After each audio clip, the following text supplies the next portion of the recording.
Halo everyone, di sini saya akan menjelaskan sedikit tentang uji normalitas.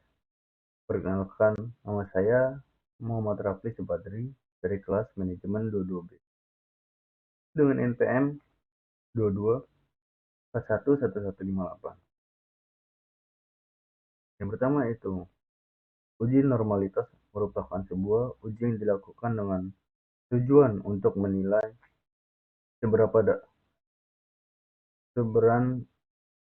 data pada sebuah kelompok data atau variabel. Apakah sebaran data tersebut distribusikan distribusi normal atau tidak. Selanjutnya itu, uji normalitas adalah sebuah uji yang dilakukan dengan tujuan untuk menilai sebaran data pada sebuah kelompok data atau variabel. Apakah sebaran data tersebut berdistribusi normal ataukah tidak. Uji normalitas berguna untuk menentukan data yang telah dikumpulkan berdistribusi normal atau diambil dari popularitas normal.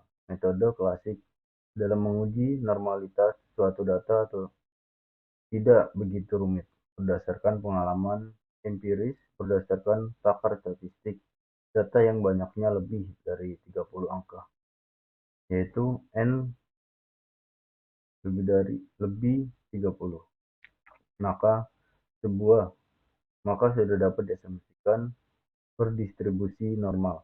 Biasa dikatakan sebagai sampel besar. Namun, untuk memberikan kepastian data yang dimiliki distribusi normal atau tidak, sebaiknya digunakan uji normalitas, karena belum tentu data yang lebih dari 30 bisa dipastikan berdistribusi normal. Demikian sebaliknya, data yang banyaknya kurang dari 30 belum tentu tidak berdistribusi normal. Untuk itu, perlu suatu pembuktian uji statistik yang dapat digunakan diantaranya adalah uji T-square. Selanjutnya yaitu apa saja uji normalitas. Secara umum dinyatakan bahwa normalitas dapat dinilai dari berbagai cara yang jika dikelompokkan pada dasarnya ada dalam dua kelompok, yaitu analisis secara visual dan analisis secara statistik.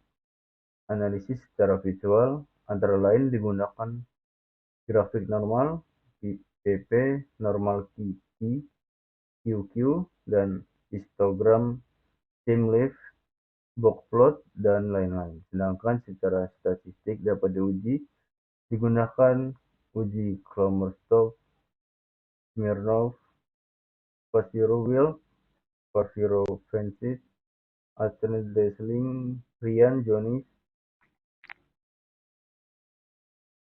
dan masih banyaknya jenis uji statistika lainnya untuk menilai normalitas. Apakah penyebab data tidak berdistribusi normal?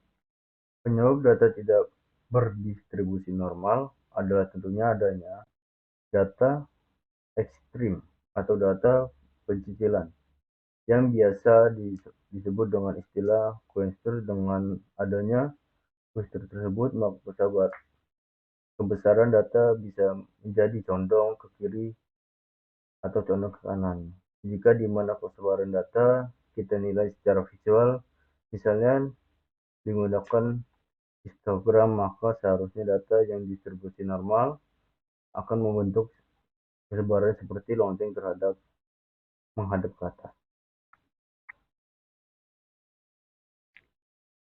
Selanjutnya itu perbedaan uji homogenitas dan uji normalitas.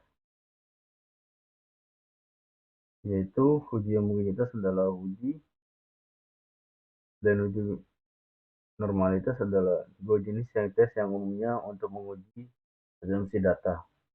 Uji homogenitas merupakan syarat dalam statistik informatik dengan digunakan uji pengetahuan kedua kelompok atau lebih sampel dari berbeda memiliki distribusi yang lainnya yang sama. Artinya, setiap data memiliki karakteristik yang sama, meskipun dapat